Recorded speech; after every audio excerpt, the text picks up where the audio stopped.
Welcome back to the new video. उम्मीद है कि आप सबकी तैयारी अच्छे से चल रही होगी। और आज जो हम स्टार्ट करने जा रहे हैं वो है ज्योमेट्री। ऑलरेडी हमने जो कवर अप किया वो है अलजबरा। अलजबरा को हमने बिल्कुल बेसिक से स्टार्ट किया था और लगभग 7-8 वीडियोस में हमने उसको कंप्लीट किया। यहाँ पे अब हम स्टार्ट करने जा रहे हैं वो है ज्योमेट्री। अगर हम सिलेबस के अकॉर्डिंग बात करें कि ज्योमेट्री में है क्या हमें, तो पहले अगर आप देखोगे तो आपको लिखा है बेसिक ऑफ ज्योमेट्री। ठीक है, यहाँ पे उसमें एक चैप्टर रहेगा, एक आपके पास लाइन्स एंड एंगल्स के बारे में आपको जानना है। ठीक है, वहां पे वो ऑल्टरनेट एंगल्स, कॉरेस्पॉन्डिंग एंगल्स, वो को इंटीरियर एंगल्स, उस टाइप के एंगल्स के बारे में नॉलेज होनी चाहिए। बेसिक ऑफ ज्योमेट्री उसी में आएगा। उसके बाद आपके पास है ट्रायंगल्स लिखा है वहां पे, और एंड वेरियस सेंटर्स। ट्रायंगल के बारे में आप जानते हैं कि 3 साइड फिगर को बोलते हैं ट्रायंगल, और उसके कुछ टाइप्स होते हैं एंगल्स के बेस पे और on their base of sides, उसके बारे में उनको डिफ्रेंशिएट करके। और उसके बाद कुछ हमारे पास सेंटर्स पढ़ने हैं। वेरियस सेंटर्स कौन कौन से हैं? सेंट्रॉइड है, इन सेंटर है, सर्कम सेंटर है और ऑर्थो सेंटर है। ठीक है, अकॉर्डिंग टू सिलेबस। उसके बाद आपके सिलेबस में लिखा है word congruency and similarity. Similarity किसके बेस पे रहेगी? ट्रायंगल्स के बेस पे ही। ठीक है, ट्रायंगल्स पे ही हमने कॉन्ग्रुएंसी और सिमिलरिटी को देखना है कि ठीक है।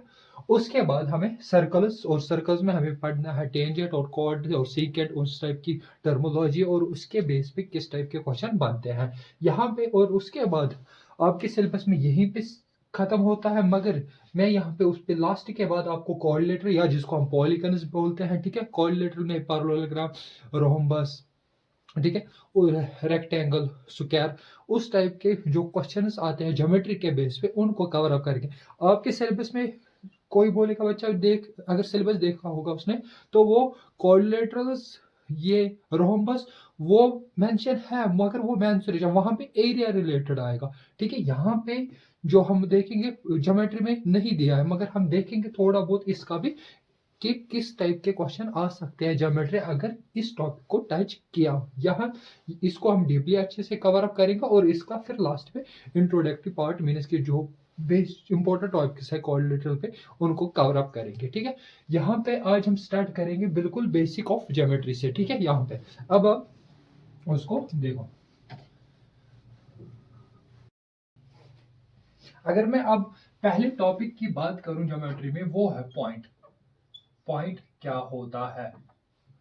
पॉइंट पॉइंट क्या होता है? पॉइंट को बोला जाता है जीरो डायमेंशन। क्या बोलते हैं? Zero dimension. क्या बोलते हैं? Zero D.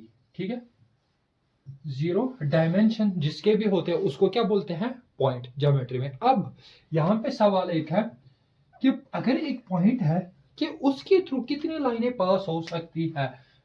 अगर मैं देखो, यहां पे एक लाइन मैंने पास की इस पॉइंट के थ्रू, फिर दूसरी लाइन, फिर तीसरी लाइन, फिर चौथी लाइन, तो कितनी लाइनें पास होती है एक पॉइंट के थ्रू? उसको क्या बोलते हैं? इनफाइनाइट लाइन्स पास होती है किसके थ्रू? एक पॉइंट के थ्रू। ठीक, उसके बाद अगर मैं अब आपको दूं दो पॉइंट, क्या दूं? A B. एक पॉइंट ए है, दूसरा बी है, इनके थ्रू कितनी लाइनें पास हो सकती है? कोई और लाइन पास हो सकती है? नहीं। क्यों? लाइन क्या होती है? एक स्ट्रेट लाइन होती है, सीधी। ठीक है, यहाँ पे कर्व, फिर वो अगर मैं ऐसे ज्वाइन करूं इनको तो वो क्या बन जाएगा? कर्व, वो लाइन नहीं रहेगी। तो यहाँ पे दो पॉइंट्स के थ्रू कितनी लाइनें पास हो सकती है? वो खाली एक है, हमेशा कितनी होती है? एक। कितनी होती है? एक। और दो पॉइंट्स, जैसी दो पॉइंट्स एक स्ट्रेट लाइन पे होते हैं, एक स्ट्रेट लाइन पे होते हैं, उन पॉइंट्स को बोलते हैं क्या? Collinear points. क्या बोलते हैं? Collinear points. क्या बोलते हैं? Collinear points. ठीक है, अगर देखो यहाँ पे ए और बी क्या है? कोलिनियर। अगर मैं यहाँ पे इस पे ही रखूं सी, तो वो भी क्या है? कोलिनियर। अगर मैं इसको एक्सटेंड करके फिर पॉइंट डी रखूं, तो ये क्या है? Collinear points. कोलिनियर पॉइंट्स को क्या बोलते हैं?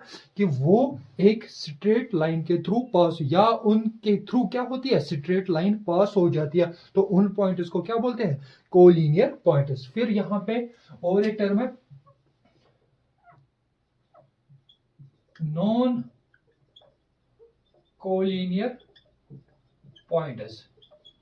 नॉन कोलिनियर पॉइंट्स क्या होते हैं? नॉन कोलिनियर पॉइंट्स वो पॉइंट्स होते हैं जो एक स्ट्रेट लाइन के थ्रू पास नहीं होते। यहाँ पे अगर ए बी सी मैंने 3 पॉइंट्स लिए हैं, इनके थ्रू कोई भी ऐसी लाइन नहीं होगी स्ट्रेट लाइन जो इन तीनों से पास हो सके, तो उस पॉइंट को, उन पॉइंट्स को क्या बोलते हैं? Non collinear points. जो एक स्ट्रेट लाइन के थ्रू पास हो जाते हैं, तो उनसे थ्रू एक स्ट्रेट लाइन पास हो जाए तो उसको बोलते हैं कोलिनियर पॉइंट्स, और ये नॉन कोलिनियर पॉइंट्स। इसके बाद हम बात करेंगे next topic, that is line के बारे में। किसके बारे में? लाइन के बारे में।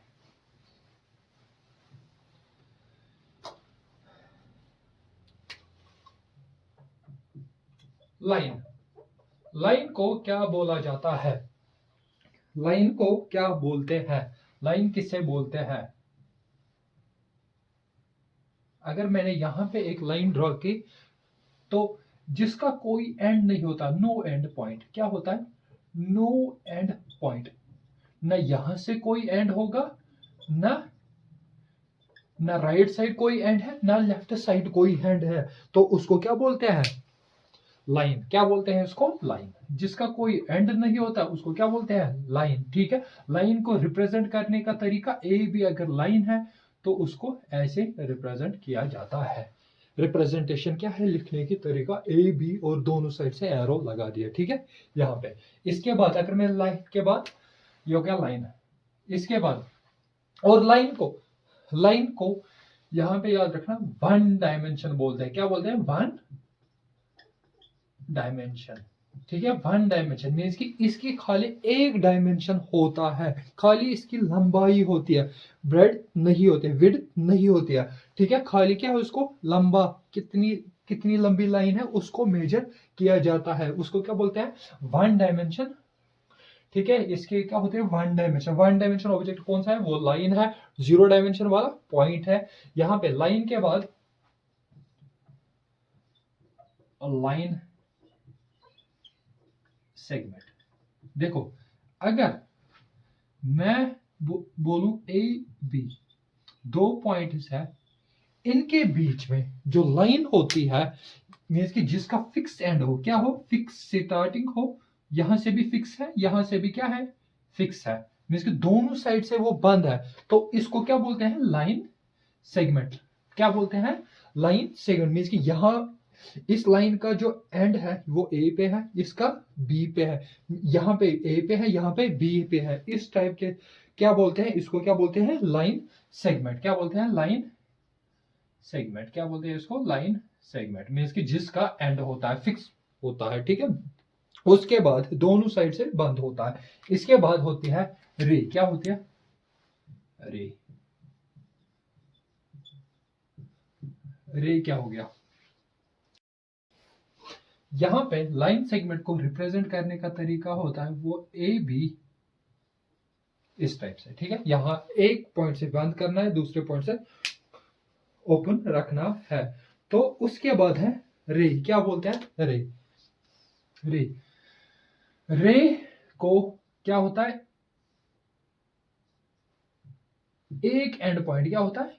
One and point. मीन्स कि एक साइड से वो बंद होता है, दूसरे साइड से हम कितना भी खींच सकते हैं, तो इसको क्या बोलते हैं? जिसके दोनों साइड से एंड पॉइंट होते हैं तो उसको बोलते हैं लाइन सेगमेंट। जिसका कोई एंड पॉइंट नहीं होता उसको क्या बोलते हैं? लाइन। और जिसका एक एंड पॉइंट होता है उसको क्या बोलते हैं? रे। और रे को रिप्रेजेंट करने का तरीका, अगर ए बी रे है तो उसको रिप्रेजेंट करने अब इस टाइप से एरो डालना है। इस केस में इस साइड राइट साइड एरो डालना है, और रे के केस में लेफ्ट साइड एरो होता है, उसको क्या बोलते हैं? रे। ठीक है, इसके बाद हम, ये है इसके बारे में। इसके बाद हम करेंगे बात एंगल की। किसके बाद? एंगल की।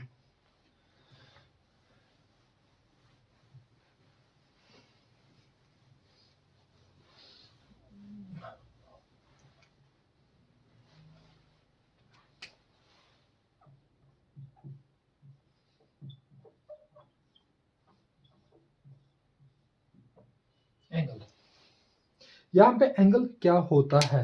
देखो, अगर एक पॉइंट है, इस पॉइंट से दो रे निकलेगी इस टाइप से।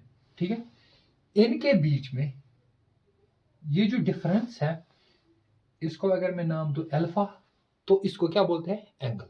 क्या बन गया, एंगल। मीन्स के दो रे जिनका एंड पॉइंट एक साइड पे कॉमन है, वहां से दो रे निकल गई, तो उनके बीच में ये जो डिफरेंस है, इसको क्या बोलते हैं, एंगल। अब यहाँ पे इस एंगल का एक लिखने का तरीका क्या होता है, वो आपको पता होगा, इस टाइप से लिखते हैं एंगल। ठीक है, एंगल। अब नोटेशन क्या है, ए ओ बी अगर मैं नाम दूं, ठीक है। अब इसको लिखेंगे कैसे, इसको नाम कैसे देंगे, ए ओ बी। ये जो एंगल है यहाँ पे अल्फा, इसका नाम अगर आपको लिखना है तो वो कैसे लिखोगे आप, उसको लिखते हैं ए ओ बी। कैसे लिखते हैं, ए ओ बी। मीन्स कि ये यहाँ जहां पे ये एंगल है, उसको हमेशा क्या रखना है, बीच में। जहां पे ये एंगल होगा उसको क्या रखना है, बीच में। और जो दो बाकी होंगे, दो साइड्स, ठीक है, दो साइड्स ए और बी, और उनका जहां पे एंगल बन रहा है उसको क्या रखना है, बीच में। ठीक है। और दूसरा तरीका था, ऐसे भी लिख सकते थे इसको, एंगल बी ओ ए। मीन्स के इस हमेशा ओ क्या है, फिर से बीच में ही, साइड को हमने इंटरचेंज किया, उससे कोई फर्क नहीं पड़ेगा। हमें क्या ध्यान रखना है कि जिस एंगल की बात करेंगे हम, तो वो क्या होना चाहिए, हमेशा कहां पे, बीच में। वो कहां पे होना चाहिए, बीच में। वो कहां पे होना चाहिए, बीच में। अब मैं अगर आपको एक होमवर्क दो, मैं आपसे क्वेश्चन एक करूंगा, ए बी सी डी, ठीक है। यहां पे दो एंगल बन रहे हैं, एक तो ये एंगल है अल्फा, और दूसरे साइड ये एंगल है थीटा। ठीक है, मुझे इनके नाम बताओ, मुझे इनके नाम बताओ आप लिख के। ये इस एंगल को मैं क्या लिखूं, अगर मुझे नाम लिखना है, तो इसको मैं लिखूंगा, अल्फा की वैल्यू होगी एंगल ए, कहां पे भर रहा है, बी को क्या रखना है, और किस साइड से, सी। और मैं ऐसे लिख सकता, सी, सी को पहले, फिर बी और ए। ठीक है, ये था इसका रिप्रेजेंटेशन करने का तरीका। अगर यहां की मैं बात करूं, तो यहां पे कैसे लिख सकते थे, angle A B D, A B D, और या एंगल डी बी ए, वो भी किस एंगल को रिप्रेजेंट कर रहा है, थीटा। अल्फा दो तरीकों से लिखा जाएगा, और बीटा। मीन्स की इन शॉर्ट हमेशा याद रखना, जिस एंगल, जहां पे ये एंगल बन रहा है ना, ये जो बी है, उसको क्या रखना है, सेंटर पे। ठीक है, सेंटर पे, और बाकी दो साइड उसको वहां से, और उसको इंटरचेंज कर सकते हैं। ये था एंगल का रिप्रेजेंटेशन करने का तरीका। अब है यहाँ पे टाइप्स ऑफ एंगल्स।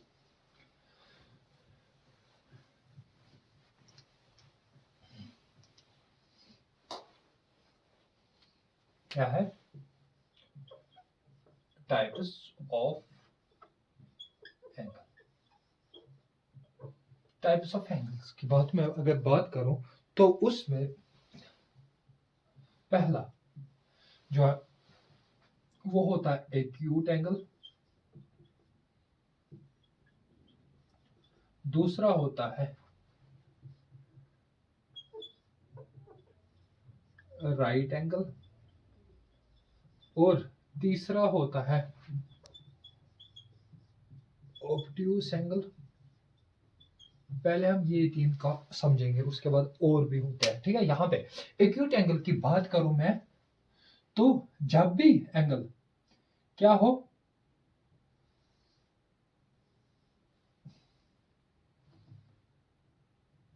जब भी एंगल ए ओ बी, यहां पे ये जो एंगल है, ये क्या है, ये जो थीटा है यहाँ पे, ये थीटा क्या है, थीटा इज लेस देन 90, क्योंकि हमें पता है ये कंप्लीट कितना है, 90, मगर ये 90 से कम है। तो यहाँ पे थीटा की वैल्यू क्या है, लेस देन 90, तो उस एंगल को क्या बोलते हैं, एक्यूट एंगल। उसके बाद राइट एंगल, राइट एंगल की मैं बात करूं, जब थीटा की वैल्यू कितनी हो, थीटा इक्वल टू 90, तो उस टाइम उसको क्या बोलते हैं, राइट एंगल।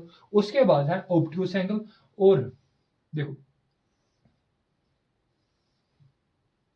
ये है 90, आपको पता है ये है ए ओ बी। यहाँ पे थीटा की ये कंप्लीट थीटा है, थीटा क्या है 90 से ज्यादा, मीन्स कि जब भी थीटा की वैल्यू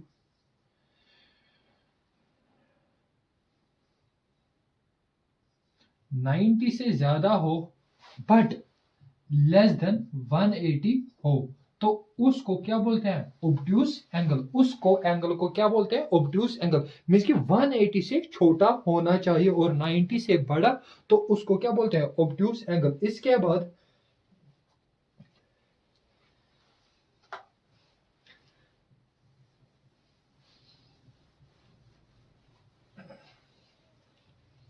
बाद है थर्ड, थर्ड हो गया, फोर्थ। फोर्थ है आपके पास स्ट्रेट एंगल। स्ट्रेट एंगल क्या होता है, स्ट्रेट एंगल होता है मीन्स कि एक स्ट्रेट लाइन पे जो एंगल बन रहा है, ठीक है, ये एंगल थीटा, इसकी वैल्यू हमेशा कितनी होती है 180 डिग्री। जिस एंगल एक स्ट्रेट लाइन पे जो एंगल बन रहा है तो उसको क्या बोलते हैं स्ट्रेट एंगल, और उसकी वैल्यू कितनी होती है 180 डिग्री, तो उस एंगल को बोलते हैं स्ट्रेट एंगल। उसके बाद है फिफ्थ, फिफ्थ है यहाँ पे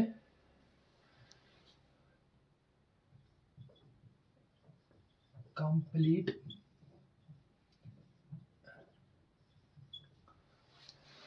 कंप्लीट एंगल। कंप्लीट एंगल का मतलब क्या है, मीन्स कि ये देखो ये एक पॉइंट, ये एक सर्कल है, ठीक है, ये जो एंगल है कौन सा, ये जो यहाँ पे ये कंप्लीट एंगल बन रहा है थीटा, ये पूरा, तो इसकी वैल्यू क्या होती है 360। कितनी होती है सर्कल का यहाँ पे जो एंगल बन रहा है, क्योंकि यहाँ तक देखो, ये एक लाइन है स्ट्रेट लाइन, ठीक है, यहाँ से यहाँ तक हमें पता है वो 180 होता है, यहाँ से यहाँ कितना नीचे की ओर भी 180। इस दोनों को ऐड करके से क्या बनता है कंप्लीट एंगल। कंप्लीट एंगल तो उसकी वैल्यू कितनी होती है 360, कंप्लीट एंगल उसको बोलते हैं। उसके बाद है सिक्स्थ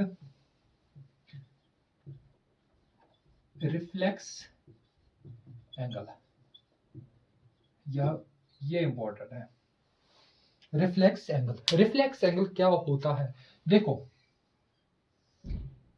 ये एक एंगल है ए ओ बी, ठीक है, ये थीटा है, ठीक है। रिफ्लेक्स एंगल क्या होता है, मींस कि कंप्लीट एंगल में से मैं जब ये हिस्सा माइनस करूं तो ये जो थीटा है, थीटा, ये जो थीटा है उसको क्या बोलते हैं रिफ्लेक्स एंगल। थीटा क्या है यहाँ पे रिफ्लेक्स एंगल।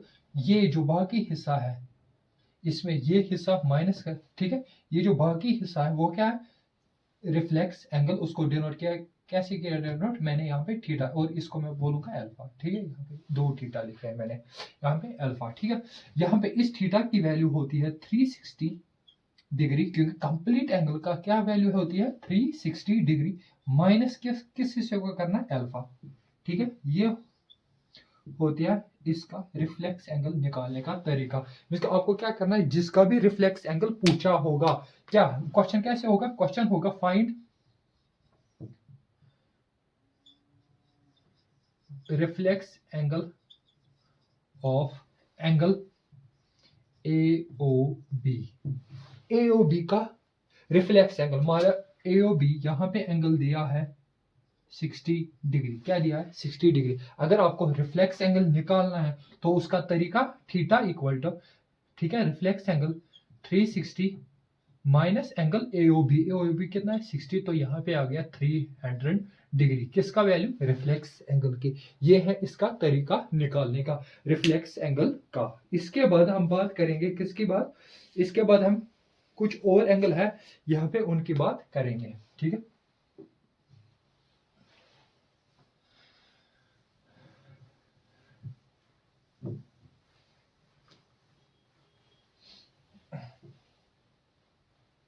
कुछ और एंगल्स है यहाँ पे, और एक एंगल है उसको बोलते हैं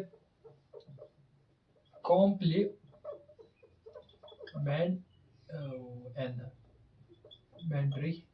एंगल्स। अगर किसी दो एंगल का, अगर किसी दो किन्हीं दो एंगल्स का सम अगर 90 डिग्री है तो उनको क्या बोलते हैं, कॉम्प्लीमेंट्री एंगल्स। ठीक है, ये अगर देखो ये एक स्ट्रेट लाइन है, स्ट्रेट लाइन नहीं, 90 डिग्री बनाना है। ठीक है, यहां पे ए ओ पी, फिर ये एक और एक लाइन है सी। ठीक है, ये जो एंगल θ1 है, ये θ2 है, तो यहां पे जब भी θ1 प्लस θ2 वैल्यू अगर 90 डिग्री हो तो उन एंगल्स को क्या बोलते हैं, ये दो एंगल्स क्या है, कॉम्प्लीमेंट्री एंगल्स। ठीक है, ये देखो ये एंगल क्या है, कॉम्प्लीमेंट्री एंगल्स। ठीक है, यहाँ पे जिनका सम, जिन दो एंगल्स का सम कितना हो, ये 90 डिग्री, तो उनको क्या बोलते हैं, कॉम्प्लीमेंट्री एंगल्स। उसके बाद है सप्लीमेंट्री एंगल्स। सप्लीमेंट्री एंगल्स किसी दो एंगल्स का, ये एक लाइन है ए ओ बी और फिर इसके बाद है और एक एंगल सी, तो यहाँ पे अगर θ1 प्लस θ2 करूं मैं, θ1 प्लस θ2, ये दो एंगल किस पे है, एक स्ट्रेट लाइन के ही दो हिस्से हुए हैं। ठीक है, बीच में सी ने किया है, तो इन दोनों एंगल्स का सम कितना होगा, हमेशा 180 डिग्री, तो उसको क्या बोलते हैं, सप्लीमेंट्री एंगल। किसी भी दो एंगल्स का सम जब 180 डिग्री हो तो उनको क्या बोलते हैं, सप्लीमेंट्री एंगल, और किसी भी दो एंगल्स का सम जब 90 हो तो उनको क्या बोलते हैं, कॉम्प्लीमेंट्री एंगल्स। ठीक है, उसके बाद है यहाँ पे देखो, उसके बाद है यहीं पे एक चीज लीनियर पेयर वाला, क्या है, लीनियर पेयर। और उससे पहले मैं एक, ये एडजेसेंट एंगल को क्या बोलते हैं, क्या है, एडजेसेंट एंगल, क्या है एडजेसेंट एंगल। एडजेसेंट एंगल किसे कहते हैं, ठीक है, एडजेसेंट एंगल जब दो दो एंगल्स का बीच में कोई कॉमन साइड हो, उनको क्या बोलते हैं, एडजेसेंट एंगल। ठीक है, जैसे देखो अगर ये कमरा है, ठीक है, ये दीवार है, बोर्ड के पीछे क्या है, दीवार, दीवार से उस पर और एक कमरा है, मीन्स कि ये जो बोर्ड वाली दीवार है, ये क्या है, ये है कॉमन दीवार दोनों कमरों की, इस कमरे के भी और जो इसके बाद कमरा है उसके भी, मीन्स कि ये क्या है, इन दो कमरों को क्या बोला जाता है, एडजेसेंट कमरे, एडजेसेंट रूम्स। ठीक है, इनको क्या बोलते हैं, जिनके बीच में कॉमन दीवार हो तो उनको क्या बोलते हैं, एडजेसेंट रूम्स। अब यहाँ पे वैसे ही क्या है, एंगल्स की बात होगी। ठीक है, यहाँ पे अगर देखो एंगल है एक ए बी सी, उसके बाद यहाँ पे है डी। ठीक है, अब यहाँ पे इस एंगल θ1 और ये एंगल θ2, इन दोनों का कॉमन एक साइड है, वो कौन सा है, डी इनका कॉमन साइड है, तो इन एंगल्स को क्या बोला जाता है, एडजेसेंट एंगल। क्या बोला जाता है, एडजेसेंट एंगल, क्योंकि यहाँ पे एक कॉमन साइड है इनका, तो उनको क्या बोलते हैं। यहाँ पे मैं कुछ नहीं बोलना कि एडजेसेंट एंगल्स का सम कितना होता, वो ये चीजें नहीं, इक्वल होते हैं, क्या होते हैं, मैं सिंपल एक समझा रहा हूँ कि एडजेसेंट एंगल किसे कहते हैं। ठीक है, जिसके भी कॉमन साइड हो तो उनको क्या बोलते हैं, एडजेसेंट एंगल्स। ठीक है, उसके बाद है लीनियर पेयर। क्या है, लीनियर पेयर ऑफ एंगल्स। ठीक है, यहां पे लीनियर पेयर की अगर मैं बात करूं, अगर एक स्ट्रेट लाइन है, ठीक है, उस पे ऐसे बहुत सारे ब्रांचे निकली है, ठीक है, हिस्से हुए हैं। ठीक है, यहाँ पे ये एंगल 1 है, ये 2 है, ये 3 है, ये 4 है। हमेशा याद रखना अगर ये एक स्ट्रेट लाइन के हिस्से हुए हैं तो इन सब का sum angle 1 plus angle 2 plus angle 3 plus angle 4 हमेशा कितना होगा, 180। रीजन होगा कि ये एंगल्स को क्या बोला जाता है, लीनियर पेयर ऑफ एंगल्स। क्या बोला जाता है, लीनियर पेयर ऑफ एंगल्स। ठीक है, इनको क्या बोला जाता है, लीनियर पेयर ऑफ एंगल्स। ठीक है, इसके बाद है, उसके बाद है वर्टिकली अपोजिट एंगल्स। क्या बोला, वर्टिकली अपोजिट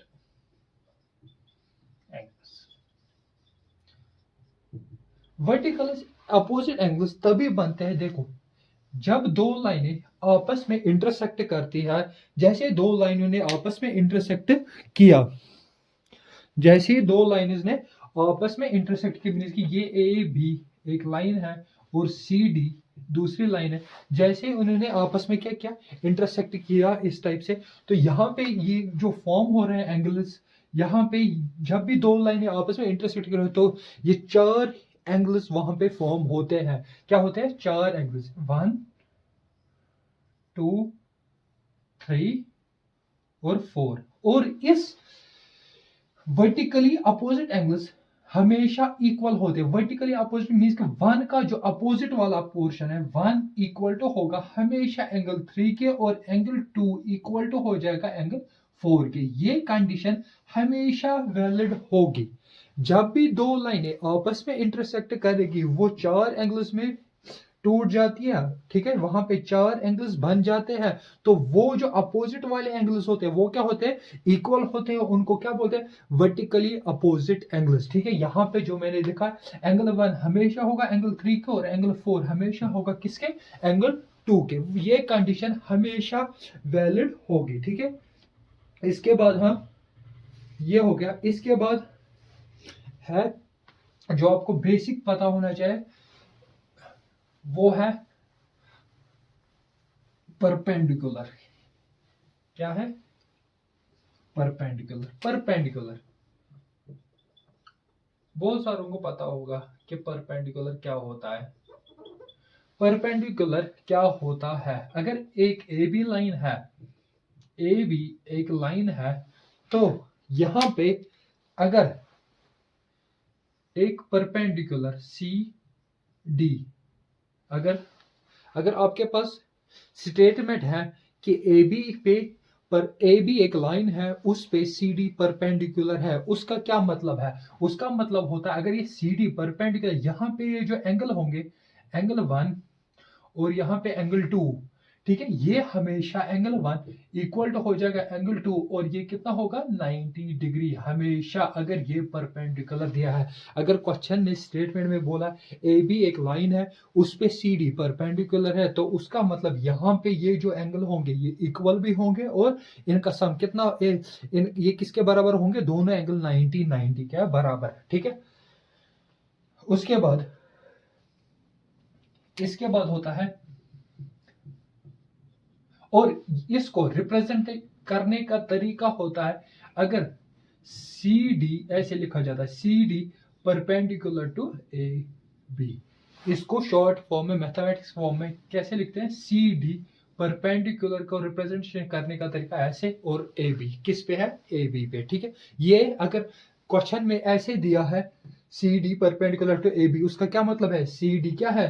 ए बी पे परपेंडिकुलर, वहां पे दो हिस्से होंगे, दो एंगल बन रहे होंगे, तो वो दोनों किसके बराबर हो गए? 90 के बराबर दोनों। फिर होता है और एक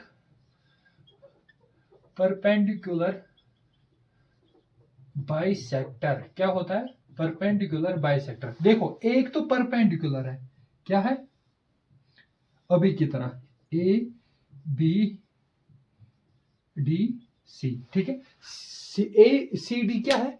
ए बी पे परपेंडिकुलर और बाइसेक्टर। एक तो परपेंडिकुलर, परपेंडिकुलर का मतलब यहां पे क्या बन रहा होगा? 90 90 एंगल।